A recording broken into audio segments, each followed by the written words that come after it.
I took the job because the ocean doesn't ask questions. That's what the man on the phone told me anyway. His voice had that hollow, distant quality, like it was traveling through too much empty space before reaching me. Out there, he said, you won't have to explain anything to anyone. At the time, that sounded perfect. I didn't ask why the previous caretaker left. I didn't ask why the pay was triple anything I'd ever made. And I definitely didn't ask why they needed someone immediately. No interview, no references, just a single instruction emailed to me an hour later. Arrive before sunset. Do not be late.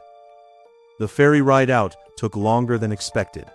The mainland disappeared behind a wall of fog about halfway through, and after that, it felt less like traveling and more like drifting. The boat's engine sputtered occasionally, like it wasn't sure it wanted to keep going, and the water beneath us was too dark, too still. No waves, no birds, just an endless sheet of black glass stretching in every direction. First time? The ferryman asked. He hadn't spoken the entire trip. Yeah, I said. How long's the contract? He didn't answer right away, just kept his eyes forward, hands locked on the wheel. Long enough, he said eventually. That should have been my first warning. The lighthouse appeared suddenly, like it had been waiting for us to notice it. 1 second there was nothing but fog, and the next, a tall, narrow silhouette rose out of the water, its light already spinning slowly despite the fading daylight. The structure looked wrong somehow, not broken, not abandoned, just off. Like it had been built with a slightly different understanding of proportions. Too tall for its base, too narrow for its height, like it shouldn't have been able to stand at all. The ferry didn't dock, so much as drift into place beside a slick stretch of rock. No pier, no railing, just wet stone and a rusted ladder bolted into the side. Supplies are inside, the ferryman said as I grabbed my bag. Food, water, generator fuel. You won't need to leave. That phrasing stuck with me. Won't need to, not can't. I stepped onto the rock, my shoes slipping slightly against the algae, and turned back to ask one more question, but the boat was already pulling away. Wait, I called. How do I? Don't use the radio after midnight, he said sharply. The engine roared louder, cutting me off. I frowned. What? But he didn't repeat it. The fog swallowed him within seconds, leaving me alone with the lighthouse and the slow, rhythmic sound of waves brushing against stone. And something else, a low, distant hum. Not mechanical, not quite, just present. I climbed the ladder. The metal was cold enough to sting my hands, even through my gloves, and each rung echoed faintly as I ascended, the sound carrying farther than it should have. When I reached the top, a heavy iron door waited for me, already slightly ajar. Inside, the air smelled like salt and something older, damp wood, rust, time. There was a single room at the base, lit by a weak overhead bulb that flickered just enough to make you notice. A narrow bed, a small table, shelves lined with canned food and bottled water, and on the table, a folded sheet of paper. Of course, I didn't touch it right away. Instead, I walked the perimeter of the room, listening. The hum was louder inside, vibrating faintly through the walls, through the floor, like the entire structure was breathing very slowly. Above me, I could hear the light turning, a steady rotation, precise, uninterrupted. Finally, I picked up the paper. It was thicker than normal printer paper, slightly yellowed at the edges, like it had been handled too many times. The text was typed in a rigid, outdated font. 10 rules. I almost laughed, not because it was funny, but because it felt familiar in a way I couldn't explain, like stepping into a story I'd already heard. Still, I started reading. Rule 1. The light must remain on at all times after sunset. If it goes out, restore it immediately. Do not allow a full rotation to pass in darkness. That seemed reasonable enough. Rule 2. Do not look directly into the light while it is rotating. Use reflections only. I frowned. Rule 3. If you see a second beam, do not acknowledge it. I read that one again. Second beam? I glanced up toward the spiraling staircase that led to the lantern room. The hum deepened slightly. Rule 4. At exactly 12:10 a.m., there will be a knock at the door. Do not open it. Of course there would be. Rule 5. If the knocking continues past 1 minute, leave the room and go upstairs. Do not return until it stops. Rule 6. The radio may activate on its own. Do not respond to any voice that knows your name. I felt something tighten in my chest. Rule 7. Keep track of the number of steps on the staircase. If the count changes, do not reach the top. Rule 8. If you hear footsteps above you while you are alone, remain still and do not speak.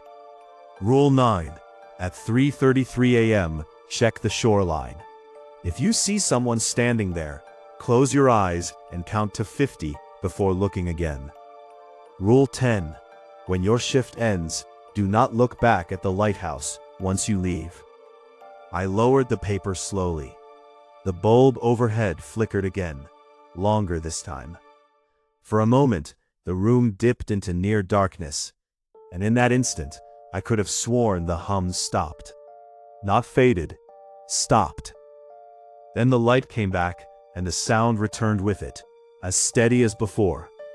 I let out a breath I didn't realize I'd been holding. Okay, I muttered. Just rules. Just rules. Outside, the last traces of daylight were disappearing into the fog. The beam above me grew brighter, sharper, cutting through the thick air in slow, deliberate sweeps. I checked my watch. 6:58 p.m. 2 minutes until sunset. I looked back at the list in my hand. Rule 1.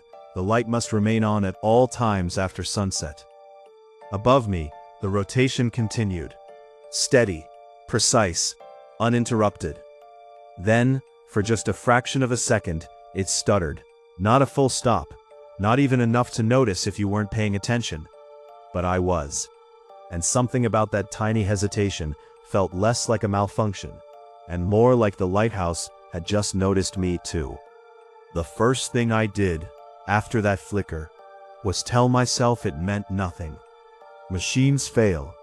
Old systems hesitate. Lights stutter.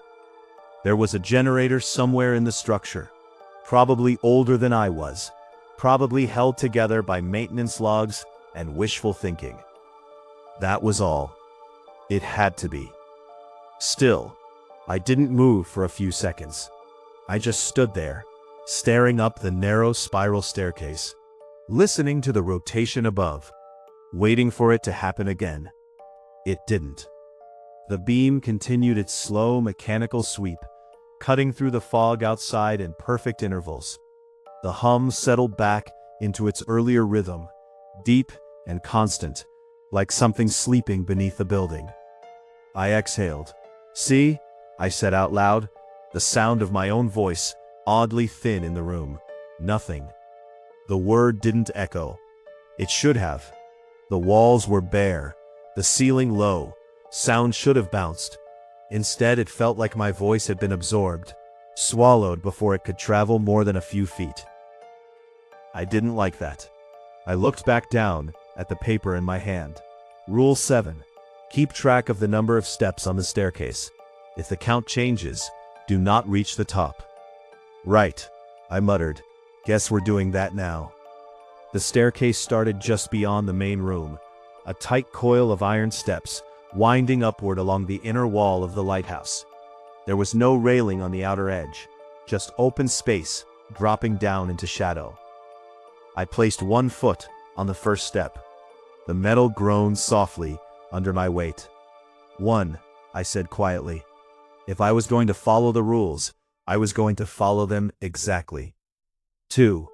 Each step rang out with a dull, hollow sound, like striking something buried. 5. The air changed as I climbed. It got colder, for one. Not dramatically, but enough that I could feel it against my face, seeping through my clothes. The smell shifted too, less of the damp wood from below, more of something metallic, sharp, like overheated wires. 16, 17, 18. Halfway up, I paused. Not because I was tired, but because I realized I couldn't hear the ocean anymore. No waves, no wind, nothing. Just the hum and my own breathing. I turned slightly, looking down into the darkness below. The base room was already obscured, swallowed by shadow and the curve of the wall. It felt farther away than it should have been. "Don't overthink it," I whispered. My voice sounded wrong again. Not echoed, not carried, just contained. I kept climbing. 32, 33, 34.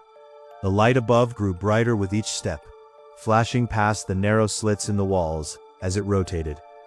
For a split second at a time, the staircase was illuminated in harsh white, then dropped back into dimness. Flash, dark, flash, dark. 47, 48, 49. I tightened my grip on the inner wall as I moved. 50. That was when I heard it. A second set of steps, directly above me. I froze. The sound was unmistakable. Metal against metal. Slow, measured, one step at a time. But I was the only one here. The rules. Rule 8. If you hear footsteps above you while you are alone, remain still and do not speak.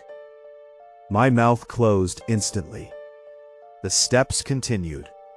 51, 52, but I hadn't moved. I stared upward, heart pounding, trying to see past the curve of the staircase, but the angle made it impossible. The light flashed again, briefly illuminating the upper section. Empty, then darkness. The footsteps didn't stop. They matched my earlier pace exactly, same rhythm, same weight. Like something was retracing my path, or continuing it. I gripped the wall tighter, forcing myself to stay still. The sound moved higher. 53, 54, 55. Each step echoed down toward me, growing fainter as whatever it was ascended beyond my line of sight. Then, nothing. Silence. Not gradual, instant. I waited. 10 seconds, 20, 30. The hum filled the space again, steady and unbroken. Slowly, carefully, I swallowed and looked back down at my feet. 50, I whispered. My voice still didn't carry. I didn't know if I should keep going.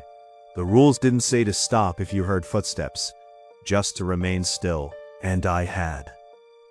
That counted, right? I hesitated, then lifted my foot. 51. The step rang out. Normal. No extra sound. No second set of footsteps. I climbed again. 52, 53. Nothing followed. 54. The beam flashed again, brighter now. 55, 56. The air felt tighter, like the space was narrowing, even though I knew it wasn't. 57. I reached the top. The lantern room was smaller than I expected, circular, enclosed in thick glass panels streaked with salt and age. The mechanism sat in the center, a massive, rotating assembly of lenses and metal, turning with precise, mechanical patience. And the light, it was brighter up close. Too bright. It cut through the room in sweeping arcs, forcing me to look away as it passed. Rule 2. Do not look directly into the light while it is rotating. Use reflections only. I turned toward the glass instead. In the reflection, I could see the beam as it moved behind me, distorted slightly by the curvature. It looked normal there, just a single powerful light sweeping across the ocean. I stepped closer to the window. The fog was thicker now, pressing up against the glass like something physical. The beam carved a path through it with each rotation, briefly revealing the water below, before everything vanished again into gray. Empty. Nothing out there. Good. I let out a breath. Then the beam passed again, and for just a moment, there were two. Not reflections, not distortions, two distinct beams of light, moving side by side across the surface of the ocean. perfectly synchronized. My stomach dropped. Rule 3. If you see a second beam, do not acknowledge it. I blinked. The next rotation came. One beam. Normal. I didn't move. Didn't react. Didn't even breathe. Another rotation. One beam. Another. Two. This time the second beam lagged, just slightly, a fraction of a second behind the real one, like it was learning. My grip tightened on the edge of the window. "Don't react," I whispered, barely forming the words. The light swept past again. One beam, then two. Closer now. Not physically closer, but more defined. Less like an illusion, and more like something real trying to become visible. I forced myself to step back. Slowly, carefully. The rotation continued. The hum deepened. And for the first time since I'd arrived, I realized something that made my chest go cold. The second beam wasn't just appearing randomly. It was showing up more often. I left the lantern room without looking back. Not because of a rule. Because something in me understood that staying any longer would turn observation into participation. And I had no idea what counted as participation yet. The staircase felt different on the way down. It shouldn't have, but it did. The air was heavier, like it had thickened while I was upstairs. Each step seemed to carry a little more weight than before, the metal groaning louder under my feet. 57, I said quietly. I kept counting. 56, 55. The numbers grounded me, kept things linear, logical. 54. The beam above swept past again, flashing down the staircase in sharp bursts of light. For a split second, the walls looked closer. Then they weren't. 53. I didn't stop. 52. 51. Halfway down, I hesitated. Something was wrong. Not with the staircase, with the count.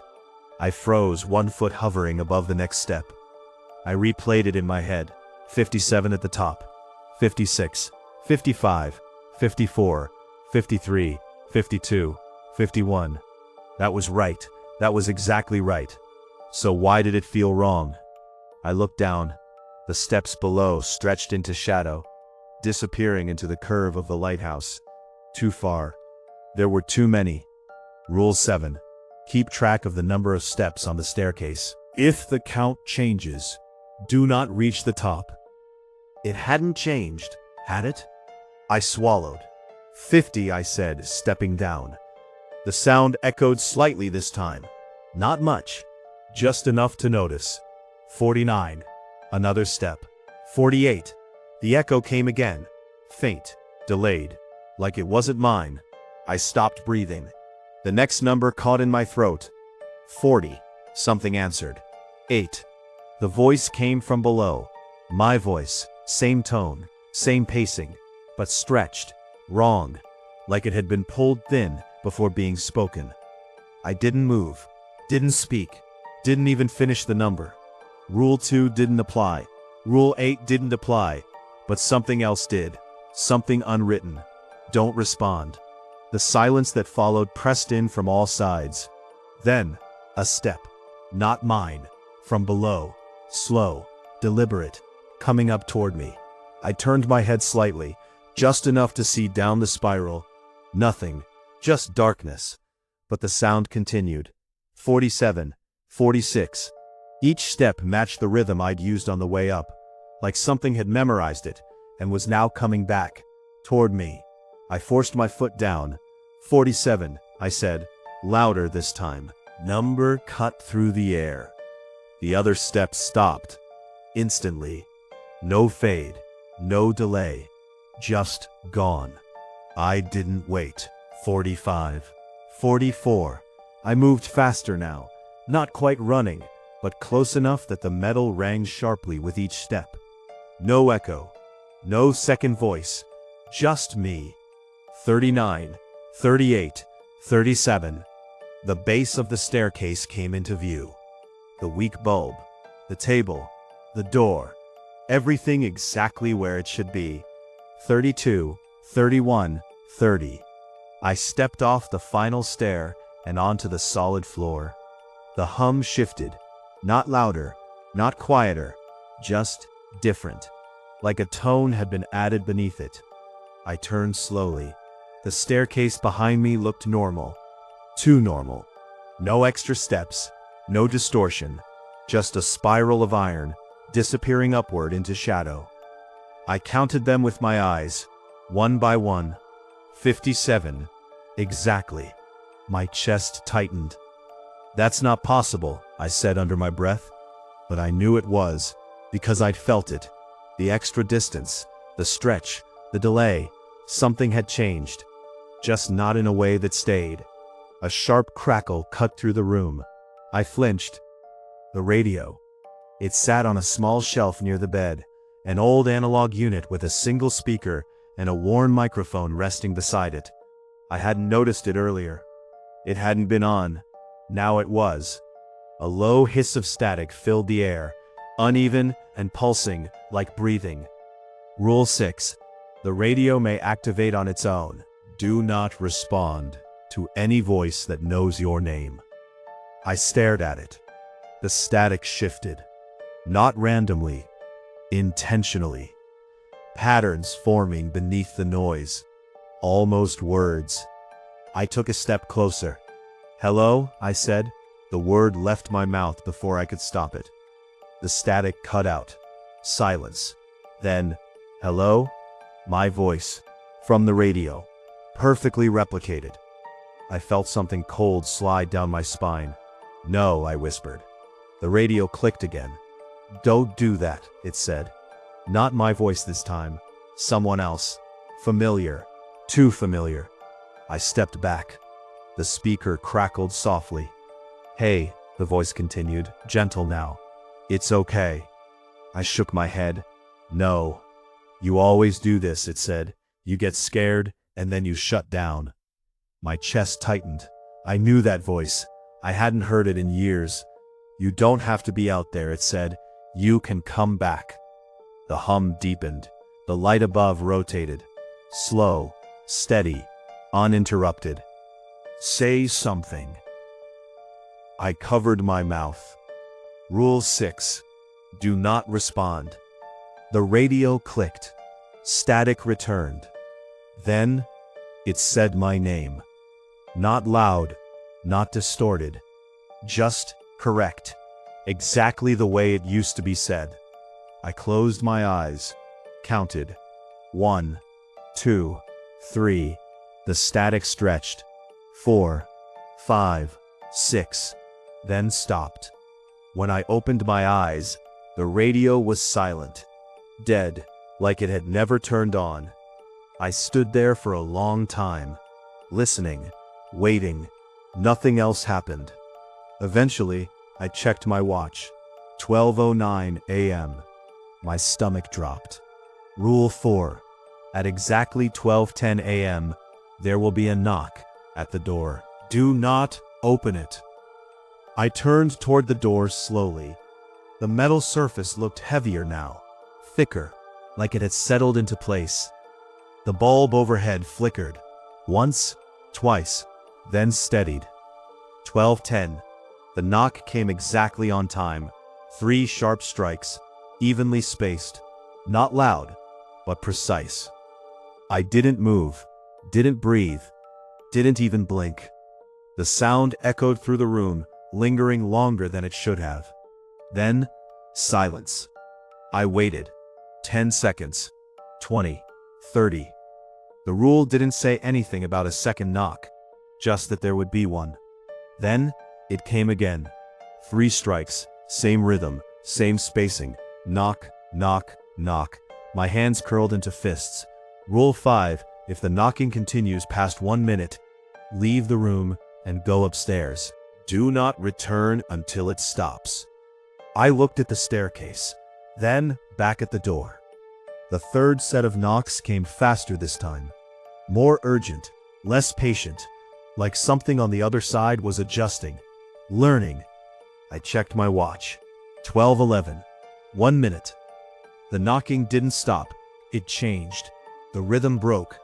Knock, knock, knock. Knock. Irregular. Testing. I backed away from the door. Slowly. The metal handle twitched. Just slightly. I turned and moved toward the staircase. Behind me, the knocking stopped. Completely. I froze. Hand on the first step. The silence felt wrong. Too complete.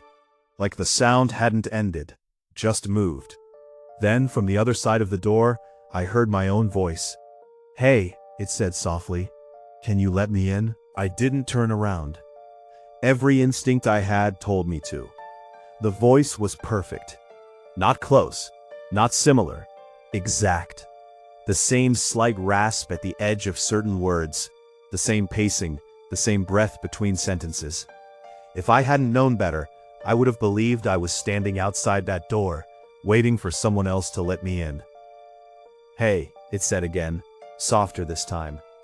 "You already went up, remember? I just got back." My hand tightened around the cold metal of the stair. Rule 5 told me to go upstairs if the knocking continued past 1 minute. It hadn't just continued. It had changed. And now it was talking. "Don't do this," the voice said, a faint laugh slipping in. "You're overthinking it again." I took the first step. The metal groaned under my weight. Behind me, the handle turned. Slowly, deliberately. But the door didn't open. "Seriously?" the voice said, irritation creeping in. "You're not even going to check?" Second step.